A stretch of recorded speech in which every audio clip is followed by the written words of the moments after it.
Olá, crianças. Vamos retornar nossas atividades, né? Agora a professora vai explicar para vocês a atividade do dia 12/9, que é História e Português. Histórias e as terras indígenas no livro do PNLD, tá na página 59. Coloquem aí a página 59, que a professora esqueceu de colocar aí na ficha de vocês, tá bom? Ele diz para você: faça o estudo do conteúdo que fala sobre a Constituição, a lei que veio para garantir certos direitos aos indígenas, e resolva a questão 5. Então não tem muito mistério, tá? O livro do PNLD é esse aqui, tá? Você vai pegar a página 59, é bem simples, é um texto bem fácil de compreensão. Tá? Ele fala sobre as terras indígenas, porque surgiu a lei, a Constituição em 1988, né? Que ela veio como uma forma de proteção às terras dos nossos índios. E depois você vai efetuar a interpretação desse texto respondendo essas questões aqui do número 5. Tá? Então é bem simples, olha a imagem, leiam sempre que for trabalhar a imagem. Leio aqui a legenda embaixo da imagem, que ajuda vocês a interpretarem melhor ainda, tá? Então, história é só isso.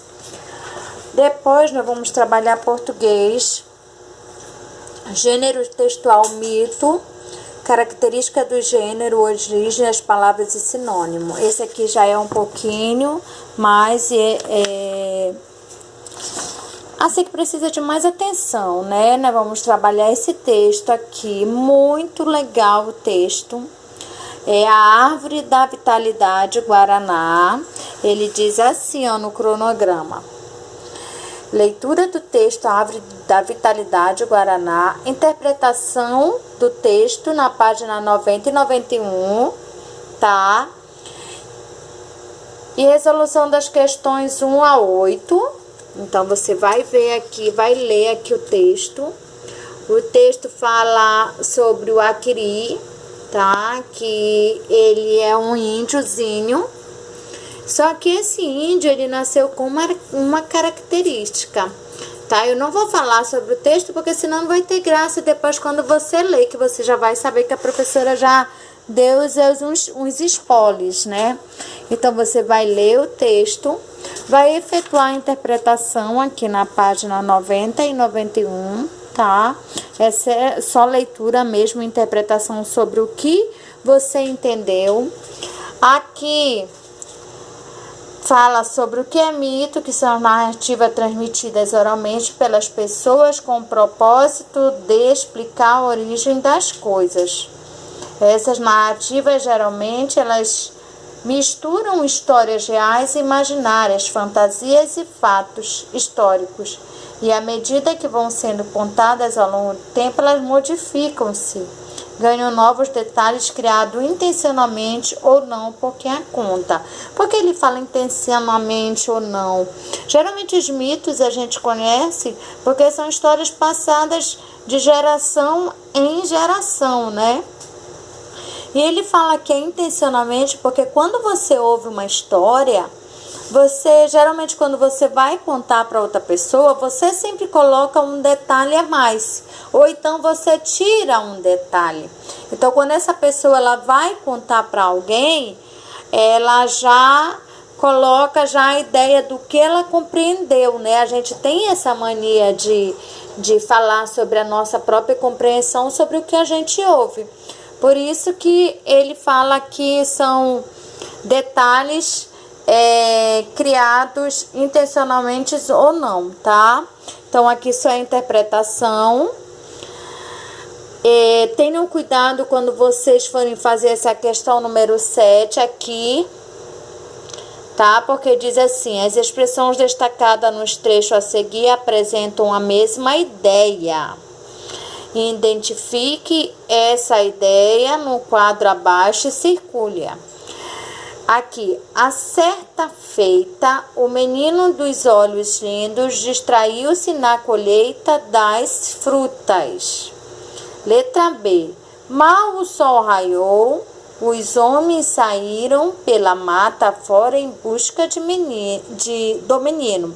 Eles querem saber se essa palavra certa feita e essa palavrinha mal o sol raiou, elas foram utilizadas com que intenção? De causa, explicação, finalidade, tempo, consequência.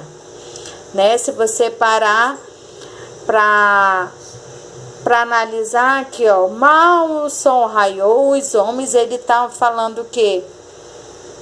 Hein? Identifica essa ideia no quadro abaixo. Esse círculo, ele tá falando como causa, como explicação. Ele tá explicando, né, que mal o sol raiou e os homens já saíram pela mata fora em busca do menino. A mesma coisa aqui. Certa feita, o menino dos olhos lindos distraiu-se na colheita das frutas. Então, são palavras que a gente não tem o costume de utilizar normalmente, mas que elas enriquecem o que? O nosso vocabulário, né? Por isso a importância da leitura. E aí, quando você lê lá dentro do contexto, é que você vai ver qual a finalidade, com que ideia essas palavras elas foram utilizadas. Aqui também, ele fala assim, Aquiri era um menino generoso e bastante querido pelos outros curumins. Copie as frases do texto que comprova essa afirmação. Então, você vai ter que tirar do texto uma ou duas frases que falam o quanto ele era generoso, que é uma pessoa generosa, né? Generosa é uma pessoa que ajuda os outros, né? Uma pessoa que se preocupa com o outro, né? E que é uma pessoa querida? É uma pessoa que todo mundo gosta, que as pessoas gostam de estar por perto, né? Gostam de estar na presença. O restante é só a interpretação mesmo, tá? Você vai saber responder conforme a leitura que você fizer. Depois, você vai aqui para a página 92 e 93. Nessa página aqui, eu quero, olha só, primeiro resolve a página 90 e 91, a questão 1 a 8, que fala sobre, e depois você vai falar sobre as origens de palavras e palavras sinônimas na página 92 e 93. A resolução da tarefa de 9 a 14. Aqui ele fala assim, ó, complete a cruzadinha a seguir com palavras do texto. Então, você vai ter que prestar bastante atenção. Número 1, é a árvore da região amazônica cujo fruto é rico em substâncias excitantes. Aí, olha só o que diz aqui, ó. A árvore da vitalidade, o guaraná. Aqui ele só vai falar sobre uma fruta, né? Qual é essa árvore, né, que ele fala? É sobre o quê? Então, você vem aqui, professora, é sobre o guaraná. E você vem ver se a palavra guaraná vai se encaixar direitinho aqui na cruzadinha. Olha, encaixou. Então, a primeira a professora já fez. Depois, número 2, curvo em forma de garra ou gancho. Aí, você vai achar lá no texto qual é a palavra que vai se encaixar aqui. Tá bom? Onde a terceira letra é a letra U. Aqui, leia a lista a seguir e assinale as palavras de origem indígena. Mas, professora, como é que eu vou saber que a palavra é de origem indígena? Vocês lembram dessa atividade? Deixa eu pegar aqui no livro. Salada cultural. Algumas crianças não me entregaram, tá? Eu não coloquei no site porque elas não me entregaram. Se ainda tiverem interesse em fazer, podem fazer. Bem aqui, ele dizia aqui, ó, justamente como foram, o que os indígenas contribuíram na nossa língua. Foram os indígenas que batizaram grande parte da fauna. A fauna, gente, é os animais, tá bom? E da flora. A flora é a floresta, a questão da vegetação, desconhecida pelos portugueses. Então, quem deu o nome dos animais e das árvores, frutas, foram os indígenas.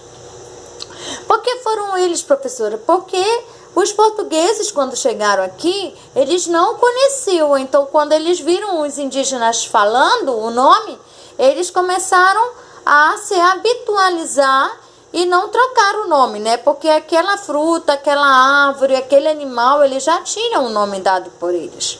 Então, aqui nessa atividade, você ia colocar o IND, né, de indígena, onde tivesse nome de animais e de frutas e plantas. A mesma coisa você vai fazer aqui. Só que aqui você vai assinalar. Assinalar quer dizer marcar um X. Aí você vai ler aqui, olha, paca. Paca é o nome de quê? Ah, professora, é o nome de um animal. Então, foi uma palavra originada pelos indígenas. Eu marco. Abacaxi. Abacaxi, professora, faz parte da flora, né? Porque é da nossa vegetação, é das frutas, isso. Então, você vai marcar. E assim você vai fazer com todas as palavras, mas você só vai marcar as que são de origem indígena. Não esqueça, ele batizou, vou colocar bem aqui, a flora e a fauna, animais e floresta, vegetação, frutas, tá? Tudo isso faz parte da nossa fauna. É bem facinho. Aí você vai lendo as palavras e marcando. Aqui, ele diz assim, ó. Isso aqui seria muito bom se eu pudesse trabalhar com vocês em sala, mas como a gente ainda não pode retornar, né?